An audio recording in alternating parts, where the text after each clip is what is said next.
Hello. यस्तो हो, भिडियोहरू बनाउनको लागि नि मनमा आइरहेको हुन्छ। पहिला पहिला के थियो, अहिले अहिले जमाना अर्कै छ। फेरि जमानैकै कुरा आउँछ कि। धेरै बुढो बुढो पनि मान्छे होइन, म पनि भर्खरकै यङ केटो हो। म पनि भर्खरकै हो, यङ। जवानी अहिले आउँदैछ जस्तो लाग्न थाल्यो कि। मैले चाहिँ के भन्न खोजेको भने, पहिला पहिला के थियो भने, केही पनि कुरो हुँदाखेरि मेमोरी कता जस्तो लेखिन्थ्यो नि। अहिले त्यो होइन, अहिले मोबाइल छ।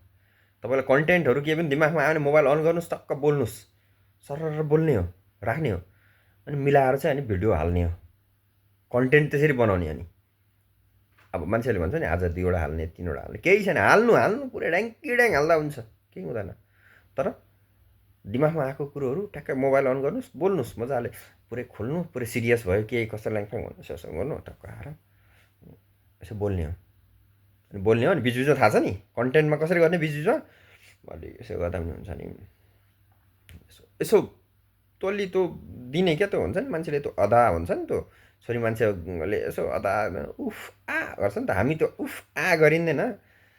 छोरा मान्छेले चाहिँ अलि गहिराएर, अनि मान्छेले हो गहिरो, अलिक एकदम गहिरो सोच्ने मान्छे रहेछ भन्ने हुन्छ। अलिक बढी गहिरो सोध्छ क्या।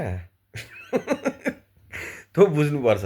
अनि यसरी हाँस्ने हो त्यस्तो मन खुलेर। अनि यो पनि हुन्छ नि, त्यो थेरापी पनि भयो तपाईँको।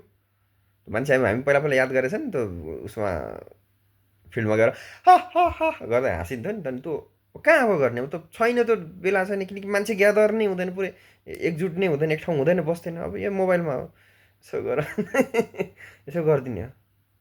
अनि आफ्नो पनि हुन्छ त्यो, हाँसो भने आफ्नो शरीरलाई पनि राम्रो भयो, हो कि।